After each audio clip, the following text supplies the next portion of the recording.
సంస్కృతం భారతదేశానికి చెందినటువంటి యునెస్కో గుర్తింపు పొందిన ఒక ప్రాచీనమైనటువంటి భాష. ఈ భాష మీద జర్మనీ, జపాన్, అమెరికా లాంటి దేశాల్లో ఇప్పటికీ అధ్యయనం జరుగుతూనే ఉంటుంది. ఈ భాష ఎప్పుడు పుట్టింది, ఈ భాష మూలాలేంటి, ఈ భాషను ఎక్కువ ఎవరు ఉపయోగించేవారు, మహాభారతం, భాగవతం, రామాయణం లాంటి కావ్యాలు సంస్కృతంలోనే రచించబడ్డాయి. తర్వాత వాటిని తెలుగులోకి పలు భాషల్లోకి తర్జుమా చేశారు, అది వేరే విషయం. అయితే జపాన్, జర్మనీ, అమెరికా లాంటి దేశాలు సంస్కృతం భాష మీద అధ్యయనం చేయడం సాధారణమైన విషయం. ఎందుకంటే వారు ఎప్పుడూ కూడా భారతదేశాన్ని వ్యతిరేకించలేదు, భారతదేశం మీద దండెత్తలేదు, లేదా భారతదేశం మీద యుద్ధాలు చేయలేదు, ఉగ్రవాదులను ఏమి పెంచి పోషించి మన దేశం మీద వదలలేదు. వాళ్ళకి మనకి ఎటువంటి శత్రుత్వం లేదు. కానీ శత్రు దేశమైనటువంటి పాకిస్తాన్ ప్రస్తుతం సంస్కృతం భాష మీద ధ్యాస పెట్టింది. ఎందుకు, ఏంటి, సంస్కృతం భాషని ఎందుకు వాళ్ళు అంతలా అభినందిస్తున్నారు అంటే, సంస్కృతం భాష వారి దేశం యొక్క మూలాలంట. అంటే ఎప్పుడు భారత్, పాకిస్తాన్ విడిపోయినాయి కానీ విడిపోకముందు కలిసే ఉన్నాం కదా. పాకిస్తాన్లో ఉన్న లాహోర్లో సంస్కృత వ్యాకరణం చేసినటువంటి పండితుడు పాణి గాంధారా అనే ప్రాంతం, అప్పుడు గాంధారా అనేవాళ్ళు, ఇప్పుడు లాహోర్ అంటున్నారు, ఆ ప్రాంతంలోనే ఉండేవాడట. ఈ మూలాలన్నింటినీ కూడా అక్కడ ఉన్నటువంటి ప్రొఫెసర్, పాకిస్తాన్కి చెందినటువంటి షాహిద్ రషీద్ అనే ప్రొఫెసర్ వీటన్నిటి గురించి రీసెర్చ్ చేయడం మొదలుపెట్టాడు, అధ్యయనం చేస్తూ ఉన్నాడు. సంస్కృతం భాషకి పాకిస్తాన్కి సంబంధం ఏంటి, మహాభారతం, భాగవతం, రామాయణం లాంటి కావ్యాలు ఆ భాషలో ఎందుకు రచించారు అనే దాని గురించి ఆయన రీసెర్చ్ చేస్తూ సంవత్సరం కష్టపడి సంస్కృతం భాషని కంప్లీట్గా నేర్చుకొని విద్యార్థులకు నేర్పుతున్నాడు. లాహోర్లో ఉన్నటువంటి కాలేజీలో జరుగుతుంది ఈ అద్భుతమైనటువంటి పరిణామం. అక్కడ ఆ కాలేజీలో ఉన్న విద్యార్థులందరికీ కూడా సంస్కృతం నేర్పిస్తూ సంస్కృతం మీద పట్టు సాధించిన తర్వాత మహాభారతం, రామాయణం, భాగవతం లాంటి అనేక కావ్యాలు తరువాతి తరాలకు నేర్పుతామని చెప్పి వాళ్ళు మాట్లాడుతూ ఉన్నారు. అంటే సంస్కృతం భాష అనేది భారతదేశానికి మాత్రమే పరిమితం చెందింది కాదు. భారతదేశంలో పుట్టుండొచ్చు, భారతదేశానికి చెందింది అయి ఉండొచ్చు, యునెస్కో గుర్తింపు పొంది ఉండొచ్చు, కానీ భారతదేశానికి పరిమితం కాదు. ఎందుకంటే సంస్కృతం భాష యొక్క మూలాలు ప్రపంచంలో అన్ని చోట్ల ఉన్నాయి. మన మహాభారతం, భాగవతం, రామాయణం వంటి మహాకావ్యాల యొక్క మూలాలు ప్రపంచంలోని అన్ని మూలలా ఉన్నాయి. మనం భారతదేశానికి మాత్రమే చెందింది అని అనుకుంటూ ఉంటాం. ఎందుకు అంటే భారతదేశం హిందూ మతాన్ని అవలంబిస్తుంది. భారతదేశంలో ఉన్నటువంటి ప్రజలంతా కూడా ఎక్కువ శాతం హిందూ మతంలో ఉన్నారు కాబట్టి భారతదేశంలో జరిగినటువంటి మహాభారతం, రామాయణం ఇలాంటి కావ్యాలన్నింటికి కూడా భారతదేశం కొంత భాగమై ఉంది కాబట్టి అయోధ్యలో రాముడు పరిపాలించాడని చెప్పుకుంటూ ఉంటాం.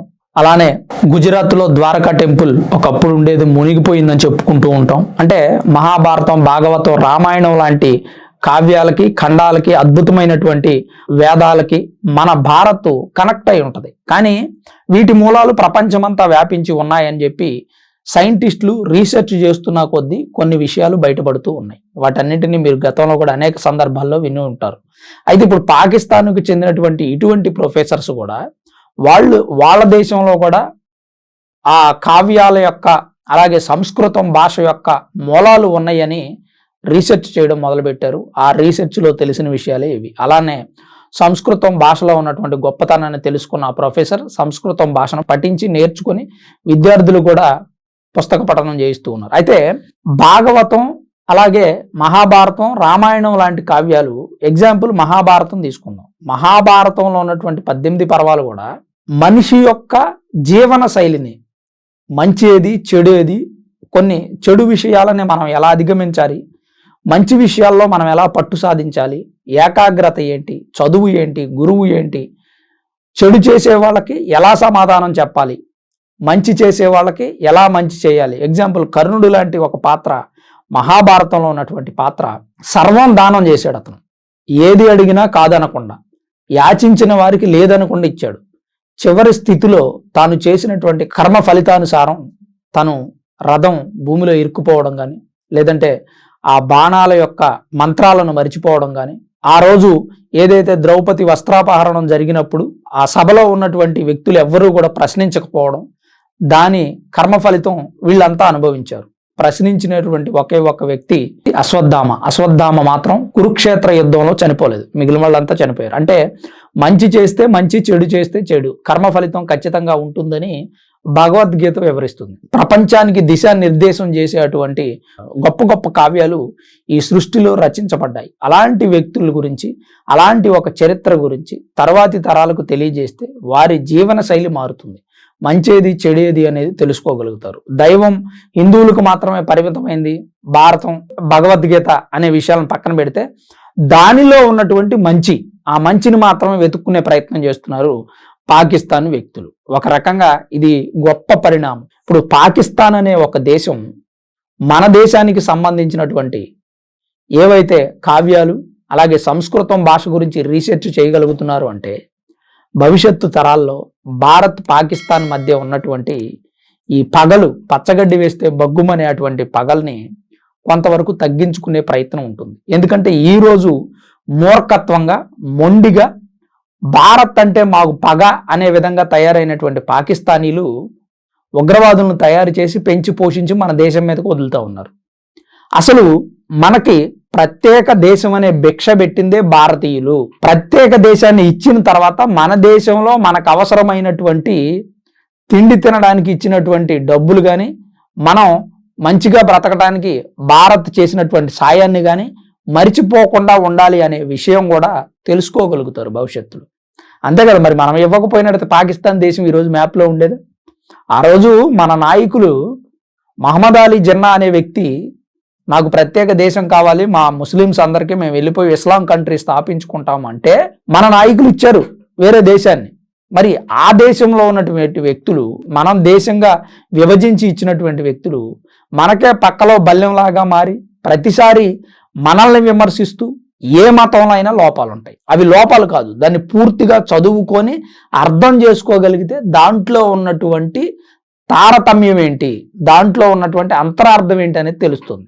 అది తెలుసుకోలేనటువంటి వ్యక్తులు విమర్శిస్తూ ఉంటారు. మనం ఏ మతాన్ని విమర్శించొద్దు, మన మతాన్ని ఎవడైనా విమర్శిస్తే ఒప్పుకోవద్దు. మన మతాన్ని పూజిద్దాం, ఎదుటి మతాలను గౌరవిద్దాం, పెద్దగా పోయేదేముంది. మనం గౌరవించేవరకు వాళ్ళు గౌరవిస్తారు. మొదటగా హిందూ మతాన్ని అవమానించి వ్యతిరేకిస్తున్నటువంటి వ్యక్తులు ఎవరెవరు అనేది ఒకసారి రీసెర్చ్ చేయడానికి ప్రయత్నం చేయండి. ఇప్పటి వరకు కూడా ఇప్పుడు మత గొడవలు సోషల్ మీడియాలో తిట్టుకొని కొట్టుకునే వ్యక్తులు కూడా మొదట హిందూ మతాన్ని హేళన చేసిన తర్వాత హిందూ మతంలో కొంతవరకు చైతన్యం వచ్చింది. లేదంటే ఎంతోమంది హిందువులు గమ్మున చేతులు కట్టుకొని కూర్చునేవాళ్ళు. ఇంకా దారుణమైన హేయమైన చర్య ఏంటంటే హిందువుల పూజ గదిలో జీసస్ ఫోటో కూడా పెట్టుకునేవాడు. ఇప్పటికీ కొన్ని ఇళ్లల్లో హిందువుల పూజ గదిలో జీసస్ ఫోటో ఉంటుంది. అంటే హిందువులు ఎంత అమాయకత్వంలో ఉన్నారో ఒకసారి ఆలోచించండి. ఇదే రకంగా ముస్లిమ్స్ కానీ క్రిస్టియన్స్ కానీ హిందూ దేవుళ్ళను పూజించడానికి ఇష్టపడతారు. అంటే ఇక్కడ నేను భేదాలు తీసుకొచ్చి ఇద్దరి మధ్య గొడవలు పెట్టే ప్రయత్నం చేయట్లా. హిందువులలో ఉన్నటువంటి అమాయకమైన మంచితనం గురించి చెప్తూ ఉన్నా, అమాయకమైన పరమత గౌరవం గురించి చెబుతా ఉన్నా. సో ఇక్కడ మొదట అవహేళన చేయటం మొదలుపెట్టింది వేరే మతాల వాళ్ళు. చూసి చూసి చూసి చూసి భరించలేక ఇక మనం తిరగబడకపోతే భవిష్యత్తులో మనం ఉండం అనే ఉద్దేశంతో హిందువులు కూడా కొన్ని సంస్థలు స్థాపించుకొని, లేదా కొంతమంది సమూహాలుగా ఏర్పడి, లేదా సోషల్ మీడియా ద్వారా విమర్శించిన వ్యక్తుల్ని వీళ్ళు విమర్శించడం స్టార్ట్ చేశారు. ప్రశ్నలు సంధిస్తూ వాళ్ళు వేస్తున్న ప్రశ్నలకు సమాధానాలు చెబుతూ ఉన్నారు. ఇంతకాలానికి ఇది జరిగింది. అయితే ఈ పాకిస్తాన్లో జరుగుతున్నటువంటి ఈ అధ్యయనం ఏదైతే ఉందో సంస్కృతం భాష మీద, ఇది మరి కాస్త అభివృద్ధి చెంది పాకిస్తాన్లో ఉన్నటువంటి ప్రతి వ్యక్తి కూడా సంస్కృతం భాష గురించి, అలాగే భగవద్గీతలో ఉన్నటువంటి గొప్పతనం గురించి తెలుసుకోగలిగితే ప్రపంచ శాంతి వర్ధిల్లుతుంది అనేది నా అభిప్రాయం. మరి మీరేమనుకుంటున్నారు అనేది కామెంట్ రూపంలో తప్పకుండా తెలియజేయండి. Thanks for watching this video. This is Ram signing off sunburn studios.